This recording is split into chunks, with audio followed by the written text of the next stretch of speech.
दिली की तुम्ही पंढरपूर नगरपालिकेला जे गायब झाला ते आता जिल्हा परिषदेला बाहेर आलाय. पालकमंत्र्यांना तुमच्यावर टीका करण्याची वेळ आज आली आहे. म्हणजे भारतीय जनता पक्ष कुठं तुम्ही दोघं एकत्र आल्यामुळे घाबरगुंडी झाली असं वाटतं? हे मुळात त्यांचं बोलणं ही कॅशेट जुनी झाली. 21ला पोटनिवडणूक झाली, तोच अपप्रचार केला. भालके संपलेत, भालके त्या ठिकाणी नॉट रिचेबल आहे म्हणणारे तिथले लोकप्रतिनिधी त्या पंढरपूर मंगळवेढ्यातले, आणि हे काय पक्षाचे वरून येणारे नेते, हाच अपप्रचार आणि तीच कॅशेट लोकांना देखील आज ते पाठ झाले. 24ला संपले म्हणणाऱ्यांनी इथल्याच मायबाप जनतेने 1,16,717 मतदार बंधू भगिनीने आशीर्वाद दिला. नगरपालिकेच्या इलेक्शन दीड महिन्यापूर्वी पण हेच कॅसेट त्यांनी वाजवून दमले. मात्र तिथल्या मायबाप जनतेने जवळजवळ महाराष्ट्रातल्या 3 नंबरच्या मताधिक्यानं नगराध्यक्ष निवडून देण्याची भूमिका बजावली. कोण संपलंय म्हणणं किंवा कुणी त्या ठिकाणी नॉट रिचेबल आहे म्हणणं हे तुम्ही म्हणून नाही, ज्या दिवशी लोक म्हणतील, लोक नाकारतील, त्या दिवशी त्या ठिकाणी वस्तू.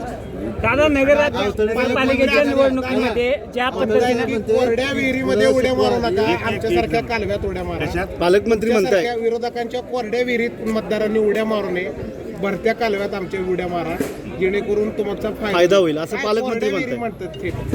मुळात ते एक संविधानिक पदावरती बसणाऱ्या मंत्री महोदयांची अशी वक्तव्य म्हणजे संविधानासाठी त्या ठिकाणी पायमल्ली करणारी त्यांची त्या ठिकाणी ती वक्तव्य आहेत. कालचं जर बोलणं बघितलं, या जिल्ह्याचे पालकमंत्री म्हणून तुम्ही विकासाच्या बाबतीत लोकांच्या काय करणार आहे, काय केलं हे मुळात त्या ठिकाणी सांगायला पाहिजे होतं. पण खालच्या पातळीला तुम्ही त्या पदावरती जाऊन देखील तुम्ही जर पातळी सोडून टीका टिप्पणी करत असाल आणि कोण छोटा आहे कोण मोठा आहे हे त्या ठिकाणी सांगणं ही लोक ठरवतात, तुम्ही कुणाच्या सांगण्यावरून त्या ठिकाणी ठरत नसतं. त्यामुळं असं लोकांनी ठरवलंय कशात उडी मारायची, कशात कुणासोबत जायचं, काय जायचं, ते उद्याच्या 7 तारखेला मतदान रूपी आशीर्वादातून दिसून येईल. साहेब म्हणतात की तुमच्या मुलाला शिकवा, मोठं करा, उद्योगधंद्याला लावा, धन टापट्याला लावू नका. नाही, मुळात अतिशय त्या माझ्या 11 वर्षाचा मुलगा आहे, त्या मुलानं दंड थोपटला म्हणून आमदार साहेब जर म्हणत असतील की आम्ही देखील मेलेल्या आईची दूध पिलो नाही, जशाच तसं उत्तर दिलं जातं. 11 वर्षाच्या मुलाला काय उत्तर देणार? मी किती यांची नैतिकता, मनाच्या विचाराची, बुद्धिमत्तेची मला कधी कधी कीव येते. मी शिकवण्याच्या बाबतीत काळजी करू नका, शिकवून त्याला चांगले संस्कार देणं हे आमच्या त्या ठिकाणी कुटुंबाचं पहिलं कर्तव्य आहे. मात्र त्याच मुलाचा आजोबा वारल्यानंतर पोटनिवडणूक झाली होती, त्या पोटनिवडणुकीत विजय संपादन केला, त्यावेळी तुम्ही दंड थोपटले, त्यावेळी तुम्ही कुठल्या आईचं दूध प्यायला होता हे देखील लोकांना येऊन सांगायला पाहिजे ना. म्हणून ह्या असल्या भूमिका आणि ह्यांची इतकी त्या ठिकाणी म्हणजे लोकांच्यातनं हे कमी झालंय, अस्तित्व कमी झालंय. त्यामुळं पायाखालची वाळू घसरल्यामुळं हे जर 11 वर्षाच्या पोरांना दाखवतो करतो म्हणून जर भाषा वापरत असतील तर ह्याच्यासारखं दुर्दैव आपल्या तालुक्याचं काय? भगीरथ दादा नॉट रिचेबल हाच मुद्दा वारंवार दादा भगीरथ दादा 5,000 कोटीचा विकास त्यांनी निधी आणलाय मतदारसंघात. कुठं दाखवावं ना. भारत नानांच्या 2020ला दुःखद निधनानंतर जाण्यानंतर मी 21ला निवडणूक त्या ठिकाणी लढवतोय, पोटनिवडणूक लढवली, मी अपयश त्या ठिकाणी मला आलं. 24ला लढवली, अपयश आलं. मला त्या पदावरती संधी मिळाल्यानंतर मी त्या ठिकाणी जर नाही करून दाखवलं तर हे त्यांनी सांगणं किंवा बोलणं उचित आहे. तुम्ही आज जे बोललाय, जे त्या ठिकाणी सरकार आहे, एकीकडं काय सांगितलं जातं, केंद्रात आमचं आहे, राज्यात आमचं आहे, इथं द्या. यापूर्वी पण केंद्रात तुमचंच होतं, राज्यात तुमचंच होतं. किती तुम्ही निधी दिला, किती त्या भागात तुम्ही जाऊन बघा. रस्त्याचे प्रश्न तसेच आहेत, पिण्याच्या पाण्याचे प्रश्न तसेच आहेत.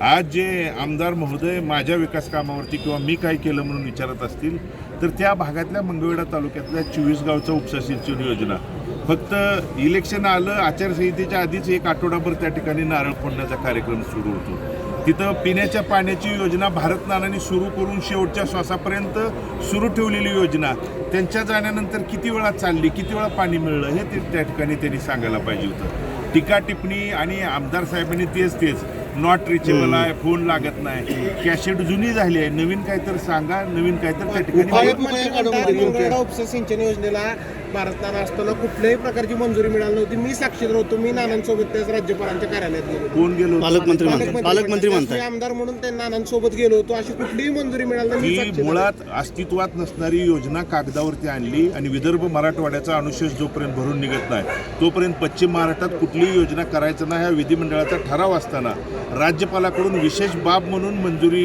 घेण्याची भूमिका भारत नानांनी केली. त्याची सगळे कागदपत्र शेवटच्या श्वासापर्यंत अगदी कोरोना काळात देखील फाईल ना फाईल टेबल टू टेबल फिरवण्याची भूमिका लोकप्रतिनिधी म्हणून भारत नानांनी त्या ठिकाणी केली.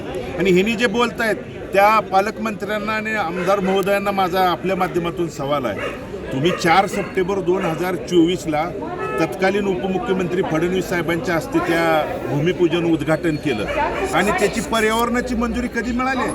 11 सप्टेंबर 2025ला पर्यावरणाची मंजुरी वर्षानंतर मिळते आणि राज्याचे जबाबदार उपमुख्यमंत्री येऊन जर तिथं त्या योजनेचा शुभारंभ करत असतील आणि पर्यावरणाची मंजुरी न करता करत असतील तर याच्यासारखं दुर्दैव काय? एकीकडं तुम्ही वेळोवेळी दिशाभूल करून तिथल्या शेतकऱ्याच्या जखमीवरती मीठ चोळण्याचं काम इलेक्शन आल्यानंतर करताय आणि तिथली जनता आता सुज्ञ झाली आहे. उद्याच्या 7 तारखेला आबादादा एकत्र आल्यामुळे पायाखालची वाळू घसरली असं वाटतंय का? आबादादा एकत्र आल्यामुळे त्यांच्या पायाखालची वाळू घसरली असं वाटतं का? कारण पालकमंत्र्यांच्या अजूनही पुढे काही सभा होणार आहे. गल्लीबोळात फिरावं लागतं याच्यावरून कळलं.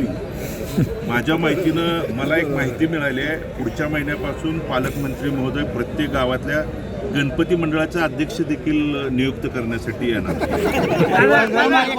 राजकीय बळी घेतला चर्चा दादा. पंढरपूर तालुक्यातील 8 आणि मंगळतील 4 जिल्ह्यांमध्ये सुपडा साफ करू असं आमदार अवकाडांकडून बोलला. काय सांगू शकतो? नगरपालिकेला पण असंच म्हणले होते.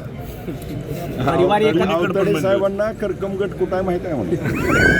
दादा संग्राम गायकवाडाचा राजकीय बळी घेतल्याची चर्चा आहे. मुळात मी सांगितलं संग्राम गायकवाडाच्या बाबतीत भगीरथ भालकेंच्या बाबतीत काही जणांना पुतना मावशीचं प्रेम आज त्या ठिकाणी जागे झालंय. संग्राम गायकवाडाच्या राजकीय भवितव्याची काळजी तुमच्या माध्यमातून त्यांना मी सांगतोय कोणी करायची त्या ठिकाणी करू नका, काळजी करू नका.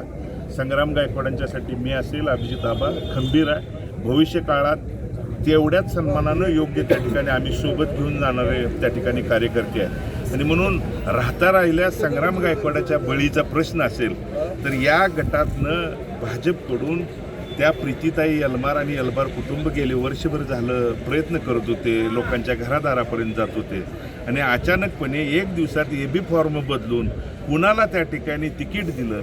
मग त्यावेळी तुम्ही काय बळी म्हणाल का कानपिळी म्हणाल हे पण एकदा लोकांच्या पुढे येऊन सांगा. तुमच्या मित्राची बऱ्याच दिवसानंतरची इच्छा पूर्ण झाली, दोघं एकत्र आलाय, तसंच हे पॉझिटिव्ह राहील सगळ्या 100%.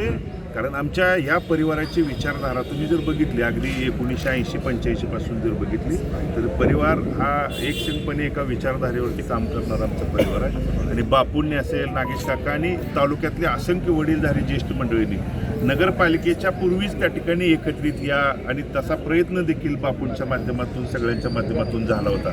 त्याला काय अडचणी झाल्या कशा आल्या हे आपल्याला सगळ्याला ते ज्ञात आहेत. मी त्या जुन्या गोष्टीत त्या ठिकाणी जात नाही. पण जिल्हा परिषदेला परत एकदा मी एकत्रित येऊन एका विचारधारेनं कायमस्वरूपी एकसंघ राहण्याची भूमिका त्या ठिकाणी बजावली. त्याला मायबाप जनता तर न्याय देईल, सोबत राहील. पत्रकार बांधवांना देखील आपल्याला विनंती करतो तुम्ही देखील खाजगीत तुमचे जे आमच्याबद्दल एकमत होतं ते भविष्य काळात उद्याच्या आठवडाभरात तेवढंच प्रेम आमच्या माध्यमातून दाखवा. चेअरमन साहेब काल तुमच्या भावाच्या विरोधात प्रचाराला गेले होते, काय फरक पडेल का? चेअरमन साहेब महान व्यक्तिमत्व आहेत. मी ते बोलणे आहेत पण त्यांचा त्या ठिकाणी मी कार्यकर्ता म्हणून त्यांच्याकडे काम केलं होतं. तिथले लोक ठरवतील. विरोधकांच्या पॅनलमध्ये कोणाचा कोणाला मेन आहे असं तुमच्या युतीवर टीका केली कोणी केली? कल्याणराव काशीगावात केली. साहेबांना एवढे दिवस मेळ घाला म्हणत होतो, घातला नाही त्यामुळे हे झालं. दादा पंढरपूर